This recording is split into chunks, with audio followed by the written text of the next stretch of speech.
En este vídeo vamos a calcular la fuerza, energía y potencia que tiene que hacer un coche para vencer la resistencia con el aire. Lo vamos a hacer para un caso concreto. Aquí lo tenéis. Se trata de un vehículo que circula por una carretera a una velocidad constante.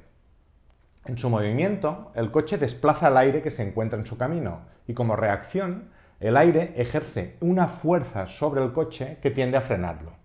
Si la velocidad del coche es constante, eso significa que su aceleración es cero. La ley de Newton nos dice que la fuerza total sobre un objeto es igual a su masa por la aceleración que éste tiene. En este caso, la aceleración es cero. Por lo tanto, la fuerza de fricción debe de ser compensada exactamente por la fuerza que hace un motor en sentido opuesto. ¿Cómo podemos calcular esta fuerza? Pues con la fórmula de la fuerza de fricción con el aire, que es esta. Empecemos por indicar los valores de las magnitudes que aparecen en la fórmula. Rho es la densidad del aire, que es 1,25 kg por metro cúbico. V es la velocidad que lleva el coche, que hemos dicho que era de 100 km por hora. Pasados a unidades del sistema internacional son 27,8 metros por segundo. A es el área transversal del coche. Esto es el área que muestra el coche en la dirección del movimiento. Aquí la tenéis representada. Para calcularla necesitamos lo que mide de alto y ancho. Vamos a poner unos tamaños típicos, por ejemplo 1,5 metros de altura y 2 metros de ancho. Si multiplicamos estos dos valores obtenemos un área de 3 metros cuadrados. Nos falta el coeficiente aerodinámico. Este es un valor que depende exclusivamente de la forma del objeto. Para que tengáis una referencia os mostramos algunos ejemplos. Para un cubo el coeficiente vale 1,05. Para una esfera 0,47 y para un objeto más parecido a una gota de agua el valor es de 0,04.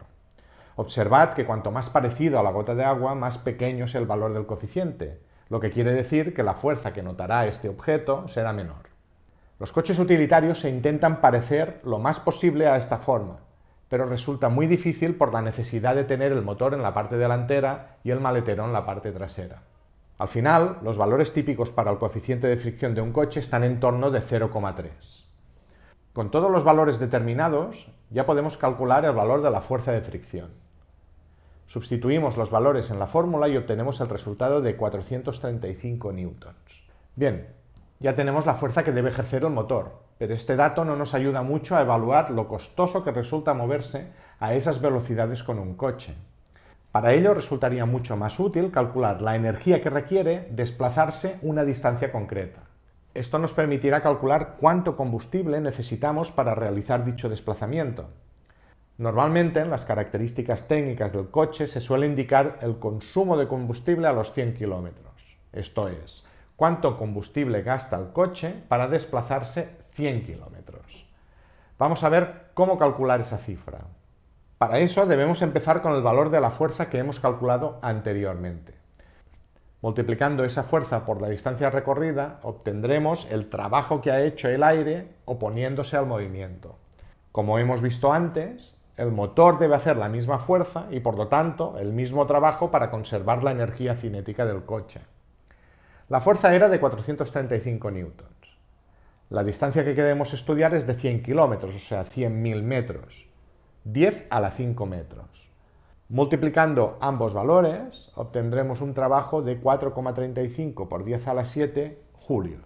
En este punto debemos recordar que como máquina térmica, el coche tiene un rendimiento, que en el caso concreto del coche de combustión es tan bajo como 0,3.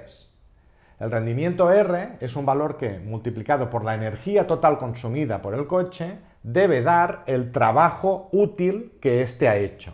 O sea, E sub T por R es igual a W.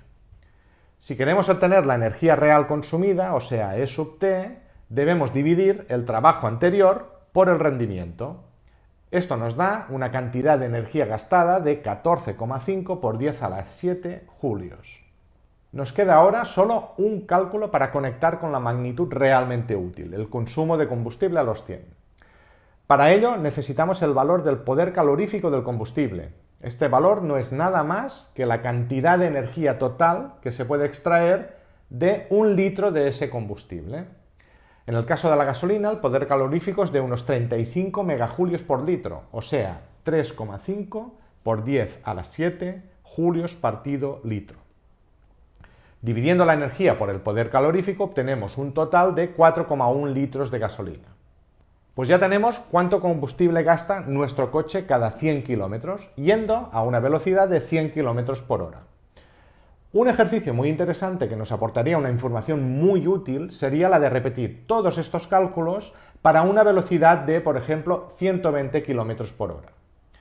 El combustible gastado en ese caso sería de 6 litros. Observad que hemos pasado de unos 4 litros a 6. Esto es un incremento del 50% en el gasto de combustible, cuando solo hemos incrementado un 20% nuestra velocidad. ¿Cuál es la causa de este incremento tan grande?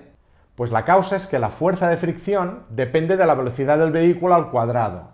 Esto hace que si la velocidad se duplica, al estar dentro de un cuadrado, la fuerza y consecuentemente la energía se multiplican por 4. Aquí llegamos a un punto donde vale la pena ver que unos cálculos físicos muy simples nos han permitido llegar a unas conclusiones que nos pueden ayudar muchísimo a ahorrar energía. Aumentar mucho la velocidad cuando conducimos por carreteras rápidas nos hace consumir energía de forma desproporcionada. Pasemos finalmente al cálculo de la potencia del coche. Veremos otra vez que podemos conectar con un dato técnico. Dividiendo la cantidad total de energía entre el tiempo que hemos tardado en hacer este recorrido, podemos obtener esta potencia. Como vamos a velocidad constante, el tiempo es el espacio dividido por la velocidad. En nuestro caso es 100 km partido por 100 km hora es 1 hora, o sea, 3.600 segundos, como era de esperar. Dividiendo la energía por este tiempo obtendremos unos 40.000 vatios. Pero normalmente expresamos la potencia de los coches en caballos de vapor. Un caballo de vapor son 735 vatios. Dividiendo esos 40.000 vatios por este valor, obtendremos 54 caballos de vapor, cuando circulamos a 100 km por hora. Repitiendo los cálculos para 120 km por hora, la potencia obtenida es de 93 caballos. En este caso, el aumento es de casi el doble. Esto se debe a que en el cálculo del tiempo hemos utilizado otra vez la velocidad y por lo tanto la potencia depende de la velocidad al cubo. Intentad hacer vosotros los cálculos. Pues bien, el dióxido de carbono que emitimos es proporcional a nuestro consumo de energía. Si recordamos que en el transporte representa el 40% de la energía que consumimos, vemos clarísimamente el mensaje. La velocidad no es buena compañera de viaje. En conclusión, hemos visto que las leyes más simples de la mecánica son suficientes para hacernos una idea de cómo debemos conducir para tener un impacto menor sobre el planeta.